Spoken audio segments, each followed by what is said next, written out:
노다지 썰전. 오늘 저희가 논의할 기업은 신약 개발사, 바로 큐리언트입니다. 현재 항암제 시장의 가장 뜨거운 화두인 ADC, 그러니까 항체 약물 접합제 시장의 판도를 바꿀 수 있다는 평가를 받고 있는 곳이죠. 음, 판도를 바꿀 잠재력이 있다는 평가겠죠. 신약 개발이라는 길이 얼마나 험난한지는 우리가 잘 알고 있지 않습니까? 큐리언트가 제시하는 이 청사진이 과연 현실이 될 수 있을지 아니면 그냥 수많은 심기루 중 하나로 남게 될지 오늘 그 가능성과 이면의 위험을 꼼꼼하게 따져봐야 합니다. 저는 큐리언트가 이미 성공의 확률을 굉장히 높여놨다고 봅니다. 시장의 흐름을 정확히 읽은 핵심 파이프라인 Q010이 있고요.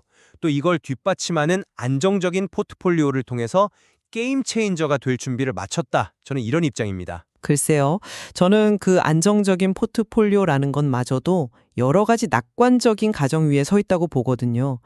기술의 잠재력, 네, 저도 인정합니다. 하지만 그 잠재력이 실제 기업 가치로 이어지기까지는 넘어야 할 산이 너무 많다는 신중론의 입장에서 한번 이야기해 보겠습니다. 좋습니다.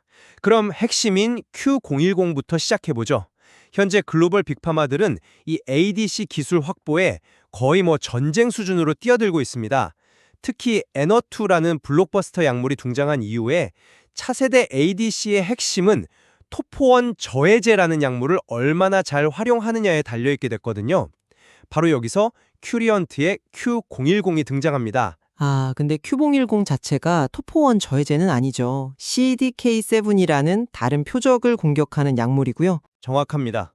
그런데 이 Q9291을 기존의 토프1 저해제 계열 ADC, 예를 들어서 에너투와 함께 투여했더니 정말 놀라운 결과가 나왔습니다.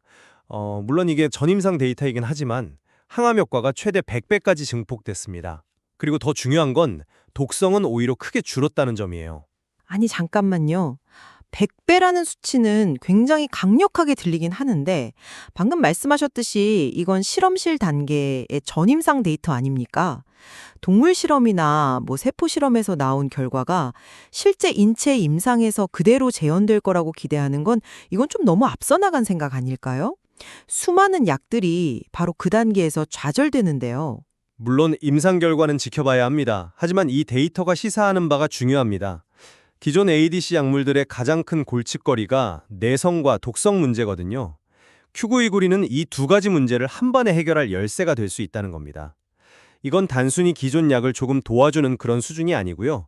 기존 약의 수명을 연장하고 시장 크기 자체를 몇 배로 키워주는 필수 보완제가 되는 거죠. 필수 보완제라는 표현에는 제가 동의하기가 좀 어렵군요. 그 말은 결국 큐고이고리의 가치가 에너투 같은 다른 회사의 성공적인 약물이 있다는 전제 하에서만 성립한다는 의미입니다. 큐리언트가 독자적으로 시장을 만드는 게 아니라 다이제산쿄 같은 거대 기업의 성공에 기대는 전략이다. 이런 한계가 명확한 거죠. 저는 그게 왜 한계인지 잘 모르겠습니다. 이미 수십조 원의 가치가 증명된 시장에 가장 효율적으로 진입하는 전략 아닌가요? 오히려 빅파마 입장에서 한번 생각해 보시죠. 자신들의 블록버스터 약물의 가치를 100배 높여줄 파트너를 마다할 이유가 있겠습니까? 이건 의존이 아니라 가장 강력한 형태의 파트너십 제안입니다. 과연 그럴까요? 빅파마들은 분명 에너투의 가치를 높일 여러 옵션을 검토하고 있을 겁니다. 큐리언트의 Q01만 있는 게 아니죠. 전 세계 수많은 바이오텍들이 경쟁하고 있습니다. 그중에서 큐리언트가 유일한 혹은 최고의 파트너라는 게 증명이 됐나요? 만약에 더 효과적인 기술이 나오거나 혹은 단순히 협상 조건이 맞지 않으면 이 모든 시나리오는 그냥 물거품이 될 수 있다는 겁니다. 너무 낙관적인 전제 위에 서 있다는 거죠. 바로 그 지점에서 큐리언트의 두 번째 카드가 나옵니다. 바로 듀얼 페이로드 ADC라는 독자적인 플랫폼 기술입니다. 이건 다른 약에 기대는 게 아니고요. 큐리언트가 직접 새로운 ADC를 만드는 겁니다. 그 개념은 흥미롭습니다. 하나의 항체에 토포원 저해제랑 Q01 두 가지 약물을 동시에 붙이겠다는 아이디어 말이죠. 맞습니다. 병용 투여보다 훨씬 강력한 효과를 내면서도 부작용은 줄일 수 있는 그야말로 ADC의 완전체에 가까운 기술인 거죠. 이 플랫폼의 진짜 무서운 점은 확장성이에요. 예를 들어서 유방암을 표적하는 HER2 항체에 이 듀얼 페이로드를 붙이면 차세대 유방암 치료제가 되고 폐암 항체에 붙이면 폐암 치료제가 되는 식이죠. 항체만 꺾으면 무한한 신약 파이프라인을 만들어낼 수 있습니다. 이 기술이야말로 큐리언트가 빅파마에 의존하는 게 아니라 빅파마들이 큐리언트의 기술을 사기 위해 줄을 서게 만들 진짜 게임 체인저입니다. 또 게임 체인저라는 말이 나오는군요. 하지만 그 듀얼 페이로드 기술은 아직 아이디어를 구체화하는 정말 초기 단계에 불과하지 않습니까?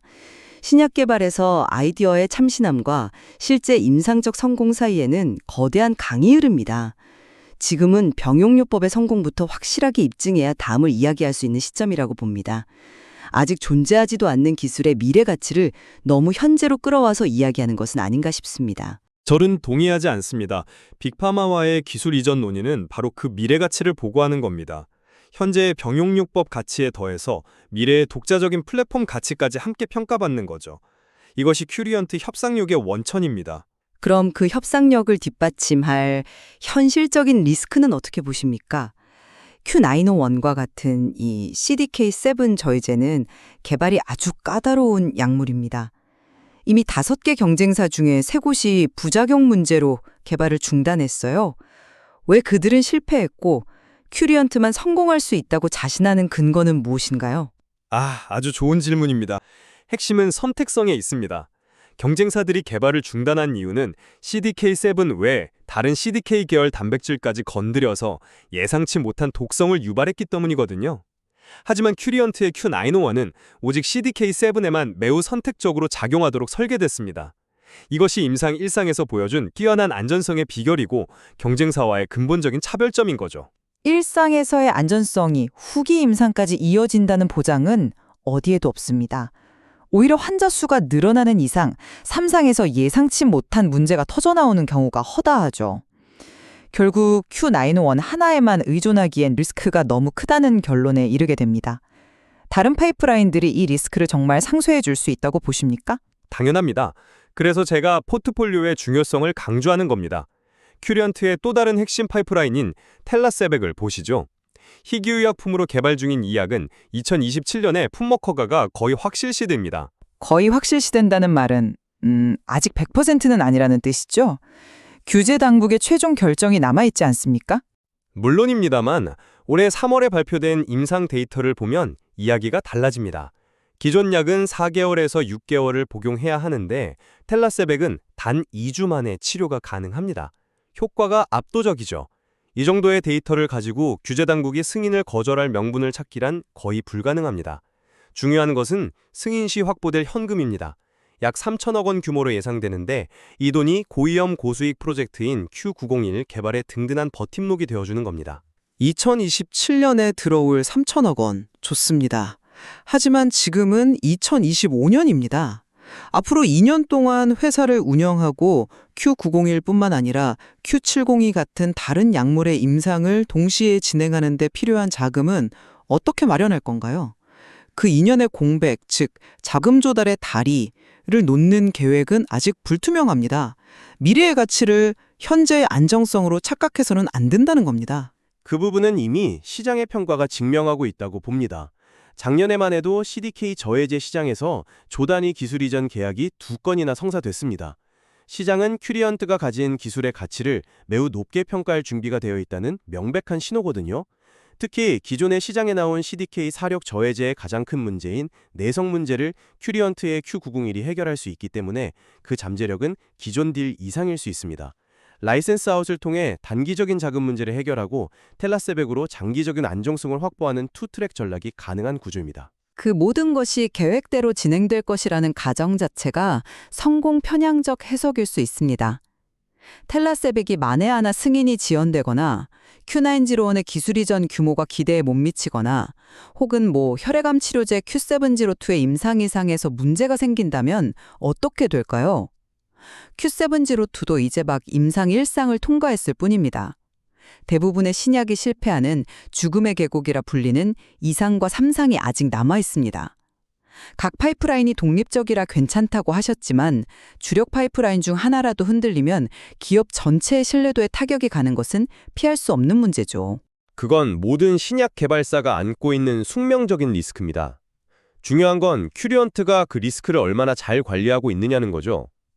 텔라세백처럼 성공 확률이 매우 높은 확실한 카드를 하나 쥐고 Q702처럼 이미 안전성이 검증된 계열의 약물을 베스트인 클래스로 개발하는 안정적인 전략을 병행하고 있습니다. 이런 안정적인 기반이 있기에 Q901이라는 홈런을 노릴 수 있는 여력이 생기는 겁니다. 이것은 막연한 낙관이 아니라 철저히 계산된 리스크 관리라고 봐야 합니다. 그 계산의 변수가 너무 많다는 게 문제입니다. 라이센스 아웃 협상 테이블에서 빅파마들이 과연 큐리언트가 원하는 가격을 순순히 내놓을까요? 그들도 큐리언트의 자금 상황을 꿰뚫어 보고 있을 텐데요. 협상에서 불리한 위치에 놓일 가능성은 없겠습니까? 경쟁사들은 가만히 있을까요? 이런 변수들을 고려하면 지금의 포트폴리오는 안정적이라기보다는 여러 개의 허들을 모두 넘어야만 결승선에 도달할 수 있는 연속적인 과제처럼 보입니다. 어느 한 허들에서 막히면 전체 계획에 차질이 생기는 구조라는 점을 다시 한번 지적하고 싶습니다. 자, 종합적으로 정리해 보겠습니다. 큐리언트는 ADC라는 거대한 시장 변화의 중심에 서 있습니다. Q01이라는 핵심 기술로 기존 시장의 한계를 극복하고 파이를 키우는 역할을 하며 듀얼 페이로드라는 독자적인 플랫폼으로 미래 시장까지 선점할 잠재력을 명확히 보여주고 있습니다. 여기에 텔라세백이라는 확실한 캐시카우와 안정적인 Q702 파이프라인이 더해져서 리스크는 분산시키고 상장 잠재력은 극대화하는 이상적인 포트폴리오를 구축했습니다. 따라서 큐리언트의 미래는 매우 밝다고 결론 내릴 수 있겠습니다. 저는 이렇게 요약하고 싶습니다. 큐리언트가 제시하는 기술적 청산지와 잠재력, 분명 매력적이고 혁신적입니다. 이 점에는 의심의 여지가 없습니다. 하지만 그 청사진이 현실의 재무제표에 숫자로 찍히기까지는 넘어야 할 산이 많다는 겁니다. 빅파마와의 파트너십 성사, 까다로운 후기 임상의 성공, 그리고 기술 이전의 시점과 규모라는 매우 현실적인 과제들이 남아 있습니다. 따라서 막연한 기대보다는 이러한 불확실성을 충분히 인지하고 앞으로 공개될 구체적인 임상 데이터와 기술 이전 계약 소식을 통해서 그 가치를 신중하게 판단해 나가야 한다고 봅니다. 큐리언트가 과연 ADC 시장의 판도를 바꾸는 혁신 기업으로 확고히 자리매김할 수 있을지, 아니면 신약 개발의 험난한 현실 앞에서 또 하나의 가능성으로 남게 될지 앞으로의 행보를 계속해서 주목할 필요가 있겠습니다.